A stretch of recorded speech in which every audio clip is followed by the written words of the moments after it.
Jadi kalau kalian semua dua orang, jadi kalian berhadapan-hadapan ya gitu ya. Kita sebelum menjelaskan materi kalian berhadapan dulu ya. Oke. Kalau aku nggak boleh pisah-pisah nih. Ya udah nggak apa-apa. Oke, sekarang kita lanjut materi ya. Buka buku paketnya di halaman 105 ya anak-anak. Ibu sekarang ngejelasin tentang menggunakan kata-kata khusus. Kalian tahu nggak menggunakan kata-kata khusus apa? Enggak, Ibu. Oke, jadi kata-kata khusus itu kata-kata yang sering ditemukan dalam IKS yang disebut kata arkais. Nah, kata arkais adalah kata-kata yang sudah jarang digunakan dalam bahasa sehari-hari, namun masih digunakan dalam konteks tertentu seperti hikayat. Nah, di materi selanjutnya ada di buku anak-anak. Nah, di sini terdapat fungsi kata arkais dalam hikayat. Jadi anak-anak, di sini terdapat fungsinya. Yang pertama ada menciptakan suasana. Jadi kata-kata arkais ini membantu menciptakan suasana kuno, mistis atau magis yang khas dalam hikayat. Nah, selanjutnya ada menandai zaman. Nah, menandai zaman itu penggunaan kata-kata arkais menunjukkan bahwa cerita terjadi di dalam masa lalu. Selanjutnya ada membedakan gaya bahasa. Jadi kata-kata arkais ini membedakan gaya bahasa hikayat dengan gaya sastra modern. Selanjutnya ada menambah nilai estetika. Jadi menambah nilai estetika ini kata-kata arkais yang indah dan bermakna dapat memperkaya estetika sebuah karya. Jangan ngobrol ya anak-anak.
Dikerjain ya anak-anak. Ibu pantau dari belakang ya kalian. Harus sendiri dong. Nanti kalau berdua bisa kelas. Iya. Mau beli pulpen Bu, ibu punya pulpen nggak? Saya nggak punya pulpen. Ada tuh di atas meja. Pakai aja punya ibu terlebih dahulu. Ya.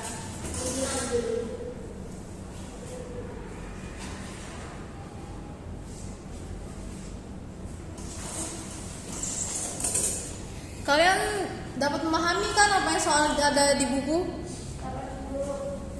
Kerjain ya.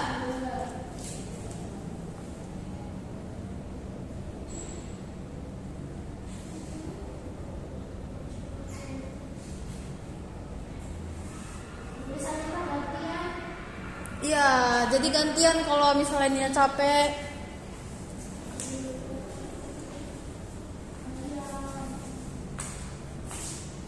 Nggak susah kan?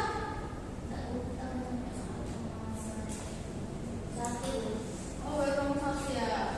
Jadi ya, karena kan waktunya masih lama. Jadi nggak usah terburu-buru. Jadi kalian harus memahami dulu soalnya seperti apa biar nggak salah menjawab.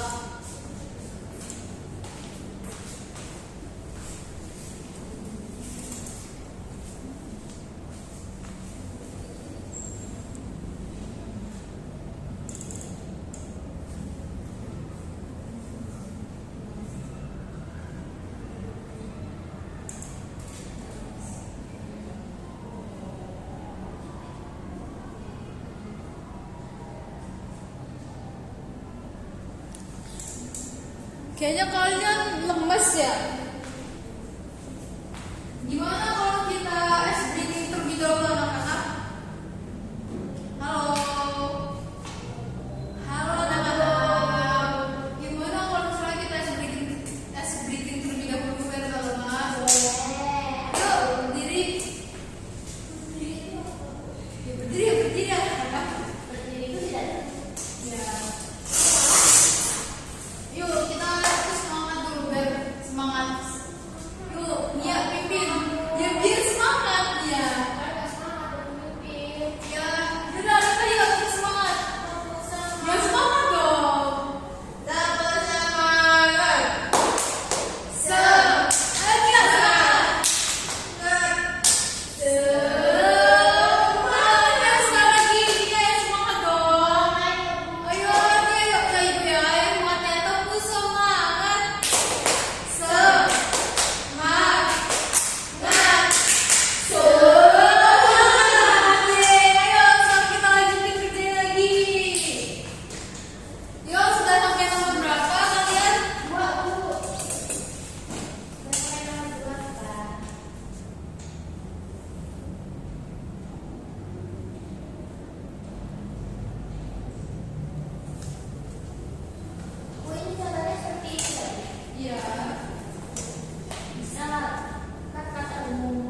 kata-kata khusus seperti apa.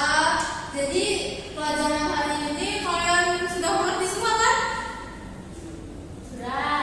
Oke, jadi sudah mengerti ya anak-anak. Jadi karena jamnya sudah habis, Ibu sebelum Ibu akhiri, Ibu kasih tugas ya buat kalian. Bagus lagi, Bu. Iya. Kamu ada yang dikasih tugas? Kan ini tugasnya buat di rumah. Iya, sekarang individu. Jadi tugasnya kalian mencari lagi kata-kata khusus yang lain. Nah, kan ini temennya yang juga nggak masuk ya. Jadi kalian kasih tahu temennya ya. Buat 10 kata-kata khusus. Nanti, oh iya kan kita punya grup kan ya. Jadi ya kalian yang ngomong. Jadi nanti ibu. Oke. Nanti ibu yang kasih tahu ya. Nanti sekarang ibu share linknya di grup ya, di Google Drive. Jadi kalian bikin formatnya di Word ya. Ingat ya 10 ya anak-anak, 10 menggunakan kata-kata khusus. Berarti diketik ya, Bu? Iya, jadi diketik. Formatnya yang benar ya anak-anak.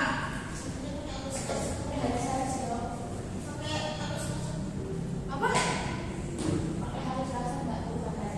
Enggak dong, kan di formatnya kan di Word kan pakai Teams. Ya, Ukurannya Bu, ukurannya 12. 12 berapa aja ya? 12. Apa? Harusnya Iya, judulnya 14. Oke, anak-anak, kalian sudah paham kan apa tadi tugas yang ibu berikan? Sudah. Suruh ngapain? Suruh cari kata-kata khusus, Bu. Berapa? 10. Oke, sebelum ibu akhiri kita tutup dulu dengan berdoa terlebih dahulu.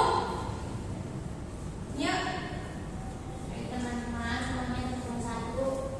Kita berdoa terlebih dahulu.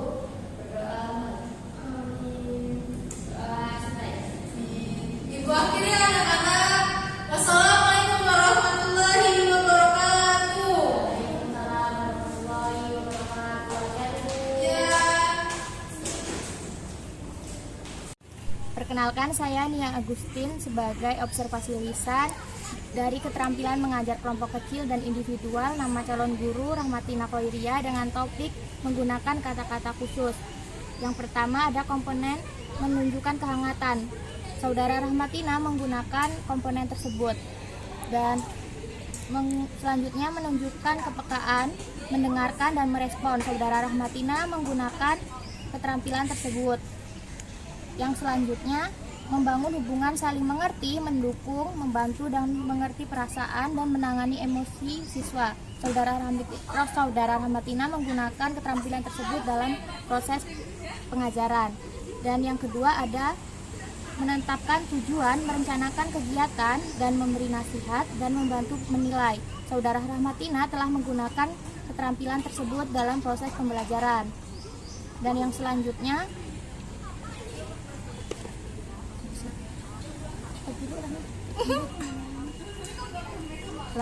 yaitu rencana yang memadai, yaitu penyediaan alat, penyediaan sumber, dan cara membantu siswa. Saudara Rahmatina menggunakan ketiganya dalam proses pengajaran. Dan yang selanjutnya cara pendekatan guru, yaitu menyenangkan, menantang siswa untuk berpikir, mendorong siswa untuk mengungkapkan pendapatnya, dan mendorong siswa untuk menyelesaikan tugasnya. Saudara Rahmatina menggunakan seluruh keterampilan tersebut dalam proses pengajaran. Sekian observasi lisan dari saya.